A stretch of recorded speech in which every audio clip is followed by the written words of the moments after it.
Well, hello and welcome to a brand new season here in the year 2021. We've had an interesting start so far. Had some snow last week and a couple nights of frost. Good thing I didn't have too much growing yet.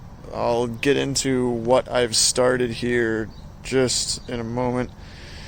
Yeah, so I know it's been a while, but I hope this little update here, first update of the 2021 season, proves to be entertaining.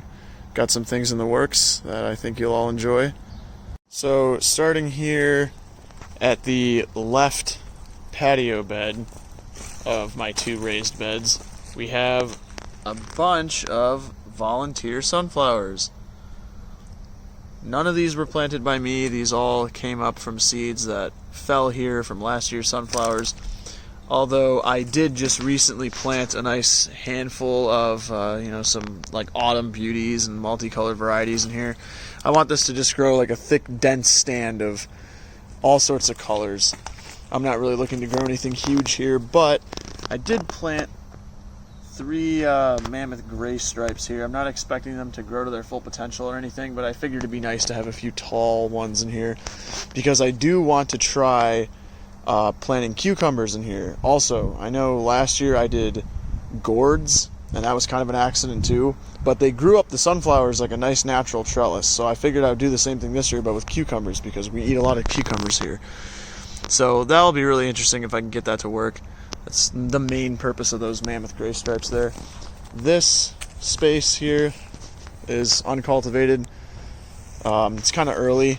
We're in like the last week of April here. Still early for like tomatoes and such, but I do want to do a couple rows of tomatoes here, probably some cherry variety, and then I want to do a thick stand of parsley on the end there, curly leaf parsley, because that's what I like to use the most.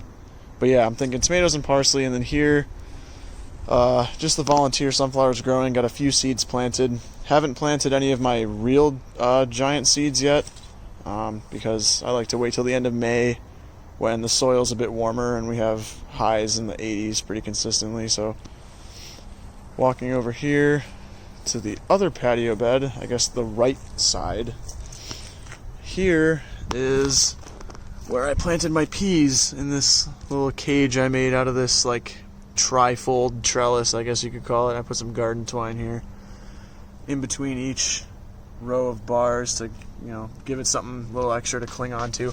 But we actually have some pea sprouts. Yay! I planted these, and then a couple days later it was just snowing, so they kind of got stunted a little.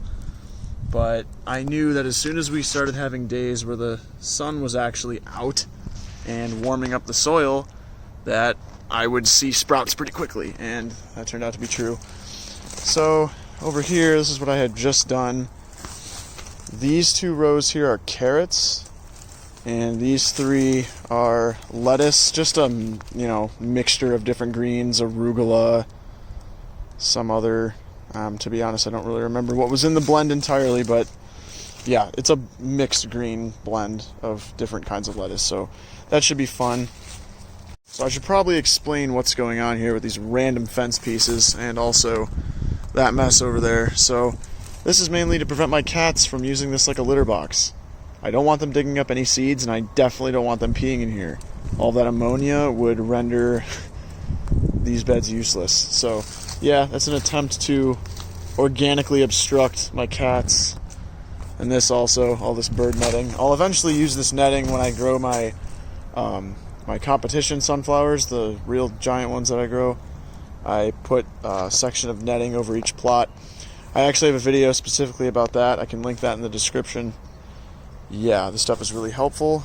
Hopefully I don't have to have it on here for too much longer. Once these plants get a little bigger, the cats stop digging around, and once the soil settles too. But yeah, that's what's going on with all this random junk.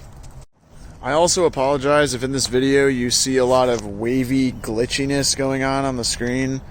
Yeah, this phone camera of mine is kind of going to shit. It really doesn't like bright light. It'll do this if I have it out in the sun recording for too long. Quite annoying. We're gonna have to get the funds together to replace this thing. But yeah, I apologize for that. So I just had to include this because this is incredible. This is all sunflower sprouts. This particular cluster appears to be exactly where I left the head of one from last year, and it just exploded. I need to thin these out. I'm just gonna see what happens here. There we go, nice and thinned out. I also added a bit of potting mix because this is not really soil that we take care of over here, sort of just a random compost area. So I threw some of that down to give them a little bit of something, some nutrients, and I got this wood around it just so I remember that these are here. I don't throw some crap on top of them, but yeah, this should be pretty neat. And here is my front yard sunflower plot all ready to go. I love doing this every year. This actually used to be where a tree was located that unfortunately passed away and we had to pull it out, but it left the perfect sized hole to grow giant sunflowers. So yeah, this is actually where I filmed the bulk of my sunflower tutorial. At least I showed off the sunflower I had grown. Hopefully I can get a much bigger one this year.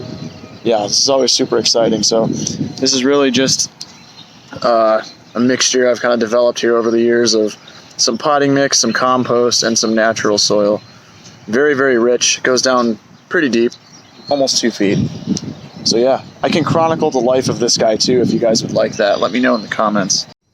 So yeah, that just about concludes this garden update. I hope to be uploading again here in a few weeks. There's just not a whole lot going on right now. As you can see, these peas are just about mainly the only crop I really have growing other than volunteer sunflowers. So yeah, for the small handful of you who look forward to these uploads, I'm sure there's at least one or two, I hope. Yeah, I'll see you soon, and take care.